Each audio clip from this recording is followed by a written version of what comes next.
Bonjour à tous, je m'appelle Nadine, mais vous m'appellerez tous Madame, car pour qu'une classe fonctionne, il faut avant tout du respect. C'est ma règle d'or. Oui, madame. Ah, Théophile, quel plaisir de t'avoir dans ma classe cette année. Prenez tous exemple sur ce prodige académique et vous irez loin. Moi? Non. Oh, elle a l'air trop chiante. La tête de ma mère force à nous. Je l'avais l'année dernière carrément, on l'a surnommée Baba Yaga. C'est pas le nom d'une sorcière, ça? Deuxièmement, ne comptez pas sur moi pour retenir tous vos noms. J'ai 5 classes de 20 élèves chaque année, donc je vous laisse faire le calcul. Elle parle de respect, mais elle veut pas apprendre nos noms. Toi là-bas, s'il y a bien une chose qui m'horripile dans cette classe, ce sont les petits charlatans dans ton genre qui n'écoutent pas quand je parle. Donc tu vas tout de suite me donner ton nom, comme ça je le note et tu resteras dans mes radars. C'est Mathéo. Ta tête me dit quelque chose. Tu n'aurais pas un grand frère qui s'appelle Max par hasard? Ah, mais oui, vous l'avez eu aussi? Malheureusement oui, ainsi que ta mère Gertrude il y a 30 ans. Et c'était tous les deux des petites crapules, des vagabonds. Et je sens que tu vas vite rejoindre le club si tu ne te tiens pas à carreau. Ah, mon idole. C'est finito pour toi, mon ref, elle va te goumer. Attends, mais elle avait ta daronne, c'est un fossile le bail. 40 ans d'expérience dans le domaine, mes enfants, et ils veulent m'envoyer à la retraite. Eh ben, je suis pas prête à partir, hein, sachez-le. Je vais péter mon crâne. Et dernière chose avant de commencer, chaque matin nous allons faire une prière pour mon bébé d'amour qui est mort l'année dernière dans un orage violent. Ça va être une longue année. Mathéo, c'est la deuxième fois que tu provoques la pagaille. J'aurais dû m'en douter que t'es un bon à rien. Telle mère, tel fils au final, hein. Je me demande quel diable t'a envoyé. Le même qui a pris votre bébé d'amour? Oh, bah c'est bien silencieux tout à coup. On dirait que c'est le calme avant la tempête. Comment oses-tu? Carrément, le chien, il a pris des dégâts de zone en mode...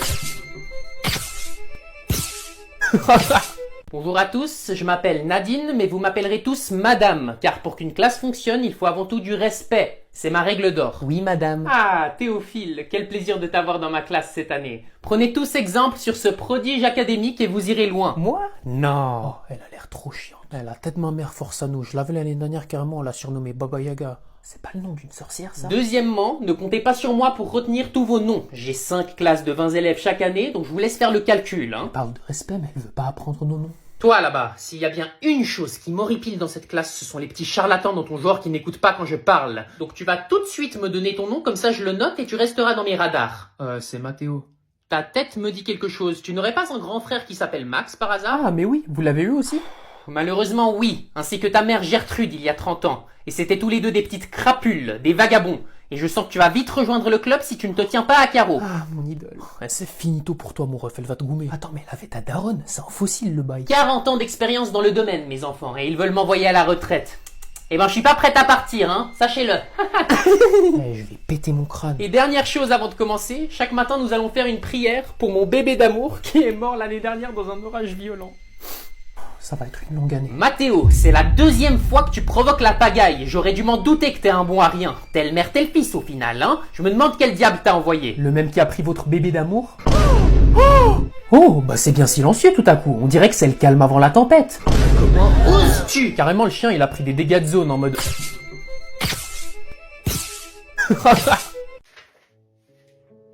Cette musique est vraiment apaisante, elle a quelque chose de thérapeutique, tu trouves pas, Gérard? Oui, Gertrude, mais si tu pouvais changer de musique de temps en temps aussi, ce serait pas mal.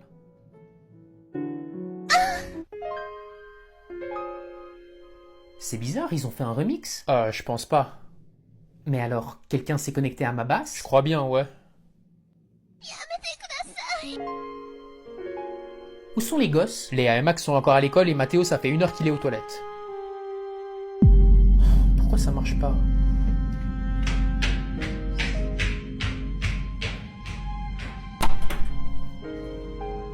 Tu fais quoi, Mathéo? Je regarde Naruto. Pourquoi? Tu t'es jamais connecté à ma basse? Bah non, j'ai regardé mon Bluetooth juste avant, il est désactivé. Mais alors pourquoi t'as l'air agité? Je sais pas, moi, je t'ai entendu monter les escaliers super vite, j'ai cru que t'allais m'engueuler. Bizarre. Alors, tu lui as mis une raclée? Bah non, il regardait Naruto et de mes souvenirs c'est pas un film pour adultes. Donc c'était Naruto les bruits qu'on entendait avant? Bah justement, le truc bizarre c'est qu'il n'était pas connecté à la basse. Ah bah ça doit être les voisins alors.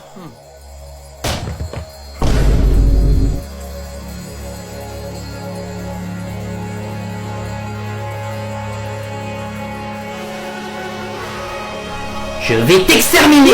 Les enfants, ce matin j'ai laissé vos contrôles sur ma table sans surveillance et quelqu'un en a profité pour changer sa note. Eh bien figurez-vous que tous vos résultats sont déjà sur mon ordinateur donc je sais qui est l'auteur de ce crime. Pourquoi elle nous fait Sherlock Holmes la vieille croûte? Madame, mais si vous savez qui a changé sa note, pourquoi vous parlez à toute la classe? Parce que j'aimerais laisser une chance au coupable de se dénoncer. Donc qui a fait ça? C'est bien ce que je pensais. C'est donc pire que de la triche. C'est du sabotage. Comment ça? J'ai laissé une chance au coupable de se dénoncer, mais personne n'a rien dit. Ça veut donc dire que le coupable a changé la note de quelqu'un d'autre et pense qu'elle ne risque rien. Wesh, mais c'est Death Note le bail carrément. On va donc procéder par élimination. Théophile, c'était ta note qui a été changée de Quoi 18 à 20, mais ça ne peut pas être toi parce que si t'étais coupable, tu te serais dénoncé. Donc ça veut dire que quelqu'un a essayé de me piéger? Exactement. Sauf que la personne qui t'a piégé devait t'en vouloir et tu te souviens de ce qui s'est passé il y a 2 semaines. Madame, Mathéo, il a échangé nos contrôles. Théophile, c'est la dernière fois que t'accuses ton camarade.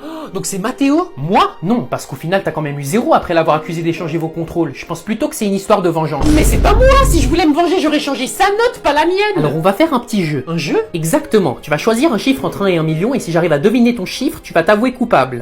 Une chance sur 1 million. Vous allez jamais trouver, mais ok.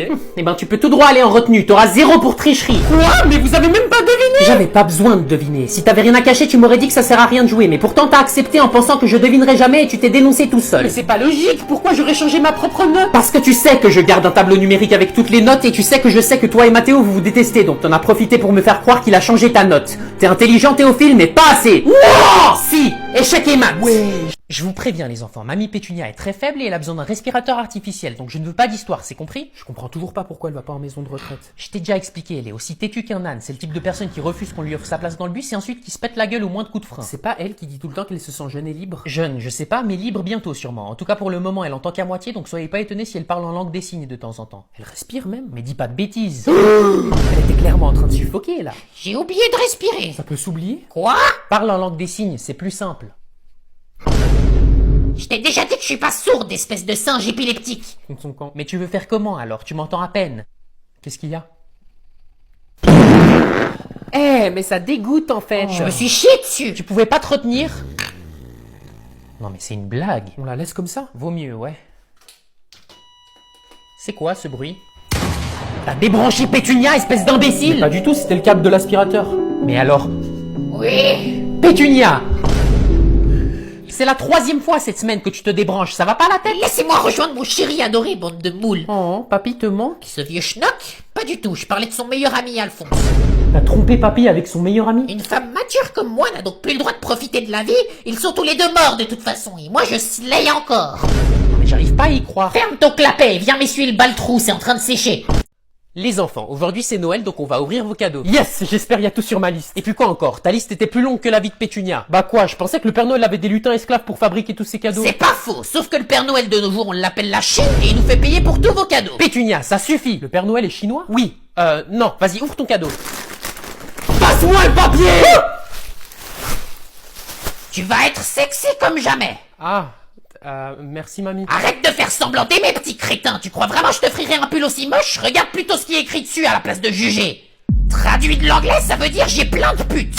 Eh ben super, Pétunia. Merci mamie. Tu crois que tu leur montres le bon exemple en leur offrant des cadeaux comme ça? Exactement, et au moins quand je serai morte, les enfants se souviendront de moi comme la Sigma que je pense être. Comme la Sigma que tu penses être? Bon, Mathéo, ouvre ton deuxième cadeau. Celui-ci, il est de qui? Il est de moi. Ah, ok. Donne-moi un indice. Ça rime avec match. Alors c'est sûr, c'est mon Apple Watch! C'est quoi ça? J'avais demandé une Apple Watch! Et qu'est-ce que t'as dans la main? Une montre sur une pomme? Exactement, une Apple Watch. Il s'est fait miskin. Mais je... Passe-moi le papier! Alors, Mathéo, t'es toujours puceau? Horace, on est à table! Ferme la tête de gland, lui au moins il pimente les conversations. Oui, mais il y a d'autres manières de pimenter une conversation, non? Eh ben je peux vous dire que le seul truc pimenté dans ma vie jusqu'à maintenant c'est quand je me chie dessus, bande de ouf. Eh ben super, bon appétit! T'as pas répondu à ma question, Mathéo. Est-ce que t'as trempé ta nouille? Fait trembler les murs? Soulevé des gadgets? Non! Non, pas encore. C'est donc ça la nouvelle génération? Laisse-le tranquille, il se sent pas encore prêt, y a pas de honte. Tu sais ce que je lui faisais à ta grand-mère quand j'avais ton âge? T'es vraiment un cochon. Arrête de dire ça, tu sais très bien que ça m'excite. Ça suffit! Horace, ça fait même pas 2 jours que t'es revenu, tu crées déjà des problèmes. Eh ben dis ça à Pétunia, parce que si elle continue à me parler comme ça, il va y avoir un énorme problème dans mon pantalon. Fais pas le malin, toi, t'es impuissant à ton grand âge. Ah ouais? Tu portes des couches, espèce de mammouth. Le seul problème qu'il va y avoir dans ton pantalon, c'est une diarrhée. Eh ben ça tombe bien. Il a avalé quoi? J'en sais rien. Ah ouais, pourquoi? Parce que le mammouth il va te montrer sa trompe. Joyeux anniversaire. Merci. Tiens, ton premier cadeau. Dépêche-toi par contre, j'ai pas toute la journée. Une lettre, il y a sûrement de l'argent dedans. C'est de qui? De moi. Oh, bingo. Il reste plus qu'à faire genre que j'ai pas vu l'argent. Oh, un mot, c'est super gentil, je vais le lire à haute voix. Cher Mathéo, fais pas genre que t'as pas vu l'argent tomber par terre, espèce de faux cul. On sait tous que tu t'en fous de la lettre, alors arrête de nous prendre pour des crétins et ramasse ton argent. Mais c'est quoi ça? Tu vois, t'es tellement radin que t'as même pas fini de lire la lettre, donc pour te punir, j'ai mis des faux billets. Arrête de pleurer comme un bébé et grandis un peu, tête de gland, tu crois vraiment que... Ça suffit. T'es fier de toi, Pétunia? Heureusement que j'ai mis un deuxième mot dans l'enveloppe.